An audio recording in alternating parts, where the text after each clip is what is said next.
कामना करता हूं कि उन माओं का आशीर्वाद हम सब पर बना रहेगा। मैं अपनी प्यारी छोटी बहनों का, प्यारे साथियों का, नौजवान भाइयों का, सम्मानित मुझसे बड़े पार्टी के कार्यकर्ता नेताओं का भी आभार प्रकट करता हूं। मैं मीडिया के भाइयों का भी दिल से आभार प्रकट करता हूं और सुरक्षा के साथियों का भी, पुलिस के भाइयों का भी आभार प्रकट करता हूं। प्यारे साथियों, देश में किस तरह के हालात हैं, मैं अपनी बात को शुरू करने से पहले जिन भाइयों ने, चाहे वो सेना के जवान रहे हों या भारत के नागरिक जिनकी जान की हानि हमें अभी पाकिस्तान के साथ जो युद्ध हुआ, जो हालात बने, जिनकी जान गई है, उन 26 परिवारों को जिनको पहलगाम में जिनके खून को जो है आतंकवादियों ने गिराने का काम किया, मैं उन सभी परिवारों के प्रति भी अपनी श्रद्धांजलि भेंट करता हूं और मैं महापुरुषों से प्रार्थना करता हूं कि महापुरुषों का आशीर्वाद उनके परिवार पर रहे और उनको दुख को सहने की मुक्ति मिले। मैं जो शहीद हुए हैं दुश्मन की गोली से, चाहे आम नागरिक हो या शहीद जवान हो, शहीद जवानों के लिए तो मेरे मन में अपार श्रद्धा है, क्योंकि मैं मानता हूं कि वो जिस तरह से अपनी जान की बाजी बॉर्डर पर लगाते हैं, उन्हीं की वजह से हम चैन से यहां घर में सो पाते हैं। इसलिए मैं भारतीय सेना को, अपनी उस भारतीय वीर सेना को जिसने हमेशा हमारी रक्षा करने का काम किया, आप सबके माध्यम से ऐसे हाथ उठा के मेरे साथ उस भारतीय सेना का धन्यवाद कीजिए। इस भारतीय सेना ने दुश्मन के दांत खट्टे करने का काम किया है। एक नारा लगाइए मेरे साथ, भारतीय सेना जिंदाबाद, भारतीय सेना जिंदाबाद, हमारे सैनिक बल जिंदाबाद, हमारी पुलिस जिंदाबाद। प्यारे साथियों, मैं उन परिवारों के लिए मीडिया के माध्यम से, जिन परिवारों ने अपनों को खोया है इस युद्ध के दौरान, केंद्र की सरकार से ये मांग करता हूं कि 1-1 करोड़ रुपए की सहायता उन परिवारों की सरकार को करनी चाहिए। मैं आपको ये भी बता देना चाहता हूं, दुश्मन के गोले से हमारे मुजफ्फरनगर के भीम आर्मी के जिला महासचिव के परिवार के 2 बच्चों की जो वहां काम करते थे, उनकी भी जान गई। मैं उनके प्रति भी आस्था के, श्रद्धा के सुमन भेंट करता हूं। प्यारे साथियों, देश से आगे बढ़कर अब हम उत्तर प्रदेश की चर्चा करेंगे और ये जो कार्यक्रम प्रमुख सम्मेलन आयोजित किया है, इसमें जिस व्यक्ति ने जो भी योगदान किया है, मैं उन सबका भी बहुत बहुत आभार करता हूं, आभार प्रकट करता हूं। हमारे पुलिस जी का और सभी जिलाध्यक्ष जी का, सभी मंडल के पदाधिकारियों का, उनकी पूरी टीम का आभार प्रकट करता हूं। प्यारे साथियों, आजाद भारत में हक वंचित समाज जिस तरह का जीवन यापन कर रहा है, इससे आप और मैं जागरूक हैं। हम ये जानते हैं कि आजाद भारत में भी आज भी लोगों के पास सुख सुविधाएं नहीं, पहनने के लिए अच्छे कपड़े, सर ढकने के लिए पक्की छत, खाने के लिए अच्छा भोजन, पीने के लिए साफ पानी और सुख सुविधा जिसको कहा जाता है, चाहे किसान हो, नौजवान हो, महिलाएं हो, वृद्धजन हो या अन्य कोई व्यक्ति हो, सभी लोग सरकार की योजनाओं से पीड़ित हैं। हालांकि पीड़ा मन में रखने से कुछ नहीं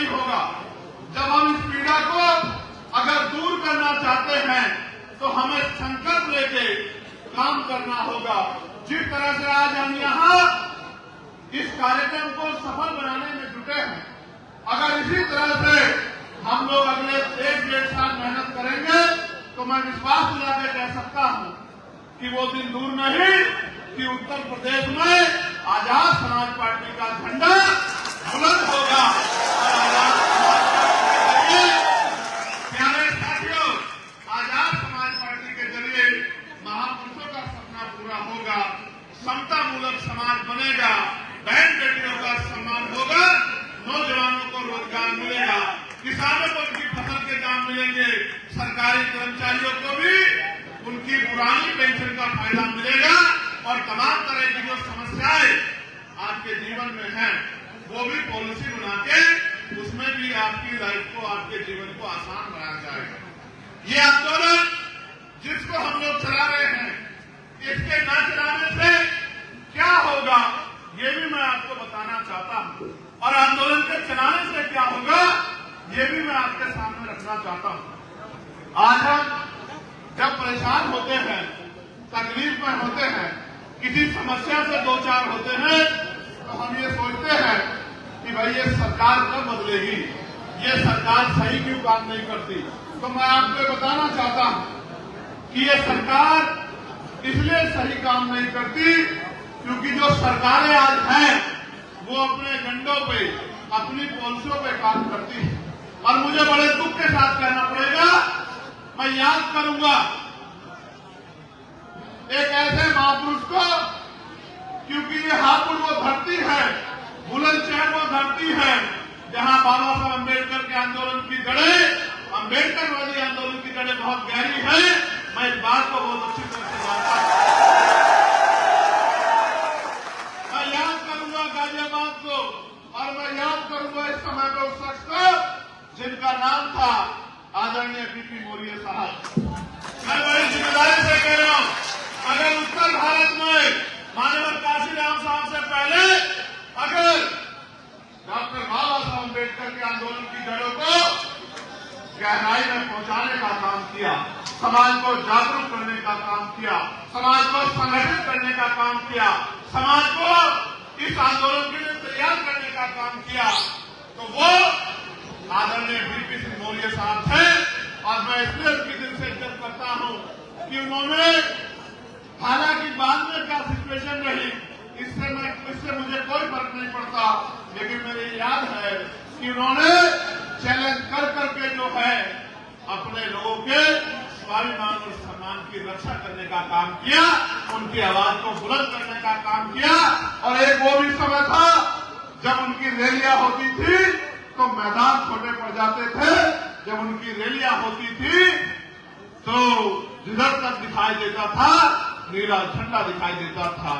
आज तो हम लोग पिछले 2014 से अब तक प्रयास कर रहे हैं और धीरे धीरे हमारी बात भी आगे बढ़ रही है। प्यारे साथियों, मैं आपसे कह रहा था कि अगर आंदोलन नहीं चलेगा तो क्या होगा। बाबा साहब ने कहा था अपने अंत समय में कि मेरे जाने के बाद मेरे बच्चों, अगर आप इस आंदोलन को आगे नहीं बढ़ा सकते तो इसको पीछे मत जाने दें। आप मुझे ईमानदारी से बताओ, अपने दिल पे हाथ रख के बताओ, अपनी समझ से बताओ, जो अधिकार हमें मिलने चाहिए थे क्या वो अधिकार अभी तक हमें मिले हैं? जिस तरह का समाज बनना चाहिए था क्या उस तरह का समाज बना है? क्या जिस तरह की तरक्की भारत को करनी चाहिए थी क्या वो तरक्की आज हमारा देश कर रहा है? हालांकि जब ये युद्ध का मामला हुआ, हमारी भारतीय जनता पार्टी से, उनकी सरकार से लाख हमारा विरोध है, उनकी पॉलिसियों से, उनके विचारों से, लेकिन हमने एक स्वर से सरकार को ये बताने का काम किया, क्योंकि हम प्रथम और अंत्य भारतीय हैं। ये बाबा साहब अम्बेडकर ने कहा था कि हम प्रथम और अंत्य भारतीय हैं। हमने सरकार को ये कहा, अगर हमारे खून के कतरे कतरे की जरूरत पड़ेगी तो हम लोग बॉर्डर में सबसे आगे रख के इस देश के स्वाभिमान सम्मान की रक्षा करने का काम करेंगे। आप ये महसूस करो, हमने ये और पार्टियों से भी आग्रह किया कि सारी पार्टियां आज पार्टी हित त्यागें, आज तमाम चीजों का हित त्यागे और आज देश के साथ खड़े हो जाए, देश एकजुट रहेगा, तभी हम लोग दुश्मन का मुकाबला कर पाएंगे। प्यारे भाइयों, माताओं, बच्चियों, बहनों और बुजुर्गों, आप ये महसूस करके देखो, कल सीज फायर लागू हो गया। 5 बजे से कहा गया कि सीज फायर लागू हो गया है, अब दोनों तरफ से कोई हमला नहीं होगा। लेकिन आपने देखा किस तरह से कुछ ही घंटों बाद दोबारा से हमला करके हमें जो है बेवकूफ बनाने का काम पड़ोसी देश में करने का काम किया। हमारी लड़ाई सिर्फ इसी बात के लिए है, सरकार को चाहिए था कि वो इस बार आतंकवाद की जड़ें बिल्कुल निस्तानाबूद कर देती कि दोबारा हमारे सेना के किसी जवान का या हमारे बॉर्डर पर रहने वाले किसी व्यक्ति की जान का जो है वो नुकसान हमें ना उठाना पड़ता। लेकिन फिर भी क्योंकि सरकार ने फैसला लिया और इस बात को हित में रख के फैसला लिया कि युद्ध अच्छी बात नहीं है, फिर भी हमने सरकार के फैसले का स्वागत किया। लेकिन साथियों, आप महसूस करो, जब हम दुश्मन से लड़ते हैं तो हमें एकजुट होना पड़ता है। अगर आज जो जिस तरह का समाज, जिस तरह का प्रदेश, जिस तरह का देश, जिस तरह के अवसर, जिस तरह की सुख सुविधाएं हम चाहते हैं, अगर हम लोग एकजुट नहीं होंगे, भाईचारा नहीं बनाएंगे, अपने अस्तित्व को बचाने के लिए, अपने अधिकारों को बचाने के लिए, अपने आने वाली नस्लों को मान सम्मान का जीवन देने के लिए, तो आप महसूस करो कि फिर कैसे जो है सम्मान का जीवन इस प्रदेश में हमें मिल पाएगा। आप याद करके देखो, जब आंदोलन नहीं चलता था तो तब हमें छूटन पे जिंदा रहना पड़ता था। जो हमें दया के तौर पे दिया जाता था उसी को हम लोग अपना जीवन मान के जीते थे। फिर आंदोलन चला, देश आजाद हुआ, देश में संविधान लागू हुआ और फिर हमें संविधान में अधिकार मिले और आज उन्हीं अधिकारों की वजह से आप और मैं सम्मान का जीवन जीने के लिए संघर्ष कर रहे हैं। अगर मैं आज मेंबर ऑफ पार्लियामेंट बना तो ये भारतीय संविधान को मैं इसका धन्यवाद देता हूं और डॉक्टर बाबा साहब अम्बेडकर को मैं इसका धन्यवाद देता हूं और उन महापुरुषों को मैं इसका धन्यवाद देता हूं जिन महापुरुषों ने अपने बच्चे तक कुर्बान कर दिए, अपना जीवन तक कुर्बान कर दिया और हमें मान सम्मान का जीवन दिलाने के लिए लगातार संघर्ष किया। प्यारे साथियों, आंदोलन चलेगा तो ताकत बनेगी, आंदोलन चलेगा तो शक्ति बनेगी, शक्ति बनेगी तो समस्याओं का समाधान होगा और अगर समस्याओं का समाधान नहीं चाहिए फिर आंदोलन चलाने की जरूरत नहीं। मानव काशीराम साहब कहा करते थे कि मुर्दा लोग मिशन नहीं चलाते और जिंदा लोग मिशन को रुकने नहीं देते। जो नौजवान इधर उधर ना समझी में तमाम तरह के जो है ऐसे संगठन जो समाज का भाईचारा तोड़ते हैं, उन संगठनों का हिस्सा बन के और ऐसी गतिविधियों में शामिल होते थे जो देश के लिए नुकसानदायक है। आज फिर वाल्मीकि के जरिए वही नौजवान महापुरुषों के विचारधारा का झंडा उठा के बाबा साहब अम्बेडकर के सपनों को पूरा करने के लिए पूरे देश में निकला हुआ है। उसका उदाहरण मैं भी हूं और उसका उदाहरण आप सब लोग भी हैं। आज आपके घरों में 4 साल का, 5 साल का बच्चा भी, 6-7 साल का बच्चा भी, बताओ जय भीम बोलता है नहीं बोलता? बताओ वो बाबा साहब को मानता है नहीं मानता है? अब अगर आपने बस थोड़ी सी मदद मेरी और कर दी तो मैं आपको भरोसे से बताता हूं कि जो सपना आजादी के परवानों ने देखा था, जो सपना हमारे महापुरुषों ने देखा था, जो सपना संविधान के निर्माताओं ने देखा था, वैसा देश भी बनेगा। कैसा? जहां जाति के आधार पर कोई गैर बराबरी नहीं होगी, जहां धर्म के आधार पर कोई जुर्म जाति नहीं होगी, कोई गैर बराबरी नहीं होगी, जहां कोई छोटा बड़ा नहीं होगा, सब लोग बराबर होंगे, जहां सबको खाने के लिए अन्न की, पहनने के लिए तन ढकने के लिए कपड़े की, सर ढकने के लिए छत की, पीने के लिए साफ पानी की और तमाम तरह की वो सुख सुविधा जिसका अधिकार भारतीय संविधान हमें देता है, वो मिलने का काम होगा। ये तभी संभव है जब आपकी ताकत बनेगी और आप भरोसा करके इस लड़ाई को लड़ने की ताकत आजाद समाज पार्टी काशीराम और अपने भाई बेटे चंद्रशेखर आजाद को दोगे, तभी जाके वो अधूरा सपना पूरा होगा जिस सपने की कल्पना आप लोग दिलो दिमाग में करते हैं। मैं आपसे पूछना भी चाहता हूं, कहना भी चाहता हूं, आप ये बताओ, हमारी माए बहनें बैठी हैं, यहां भी बैठी है, पीछे भी बैठी हैं, जरा एक बार मुझे हाथ उठा के बताओ, जिन्होंने हवाई जहाज का सफर किया हो वो एक बार जरा हाथ खड़ा करके दिखा दे। जिन्होंने हवाई जहाज का सफर किया हो वो बहने माए हाथ खड़ा करके एक बार मुझे दिखा दे। और मैं मीडिया को भी दिखाना चाहता हूं कि महिलाओं के नाम से हाथ देख के आपको आइडिया लगाना चाहिए कि इस देश में महिलाएं आज भी उस तरह की तरक्की प्राप्त नहीं कर सकती है जिस तरक्की का सपना डॉक्टर बाबा साहब अम्बेडकर ने देखा है। मैं पूछना चाहता हूं सरकारों से, क्या ये सुख सुविधा अधिकार अमीरों के लिए है क्या गरीब महिलाओं का, इन कमजोर वर्गों की बहन बेटियों का कोई सपना नहीं है, इनके जीवन की कोई इच्छा नहीं है? ऐसा क्यों है? प्रधानमंत्री तो कहते थे कि हवाई चप्पल वाला हवाई जहाज का सफर करेगा, यहाँ तो हवाई चप्पल वाले रोटी के लिए परेशान है और कोई पूछने वाला नहीं है। इसलिए मैंने आपको आपके सामने बताया कि आज भी कितनी गड़बड़ाहट है। मैं आपसे भी जानना चाहता हूं, इसी हापुड़ में, इसी गाजियाबाद में, इसी बुलंदशहर में, इसी आसपास के पश्चिम के जिलों में आप पैदा होगे और यही आपका जीवन खत्म हो जाएगा, ये फैसला किसने किया? आप धन्यवाद दो मेरे साथ डॉक्टर बाबा साहब अम्बेडकर को। अगर वो महिलाओं को संविधान में बराबर का अधिकार नहीं देते तो आज दुश्मन के दांत खट्टे करने वाली बहन सोफिया कुरैशी और व्योमिका सिंह नहीं होती, जिन्होंने ये अगर संभव हुआ तो कैसे हुआ? ये संभव अगर हुआ तो इस वजह से हुआ कि बाबा साहब ने महिलाओं को भी पुरुषों के बराबर माना, वरना आजादी से पहले तो महिलाओं को पैरों की जूती जो है वो समझा जाता था।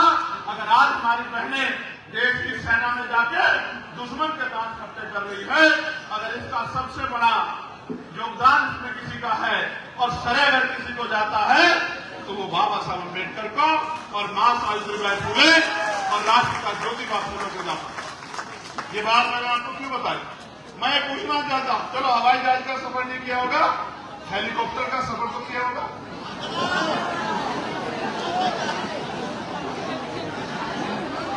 हेलीकॉप्टर का भी नहीं किया। चलो अच्छा छोड़ो, तो आपने एसी वाली रेलगाड़ी का सफर तो किया होगा। एसी वाली रेलगाड़ी का सफर करने वाली मेरी 3-4 माएं हैं और मैं लिख के देता हूं, ये भी वो माए हैं जिनके बच्चे नौकरी में लगे हैं या जिनका परिवार से कोई आदमी नौकरी पे है, जिन्होंने अपनी माओ को सरकारी रेलगाड़ी में बिठाने का काम किया, इसी वाले रेल में बिठाने का काम। प्यारे साथियों, मैं क्यों पूछ रहा हूं? मैं इसलिए पूछ रहा हूं कि भारत में कहा तो जाता है कि लोकतंत्र है, लेकिन असल में लोकतंत्र नहीं है। मैं इस बात का उदाहरण आपको दूंगा कि लोकतंत्र नहीं है, लोकतंत्र नहीं है। इस बात का उदाहरण आपको दूंगा। मैं आपको बताना चाहता हूं, आप अब आने वाले समय में आपके गांव में प्रधानी का चुनाव होगा, जिला पंचायत का चुनाव होगा, बीडीसी का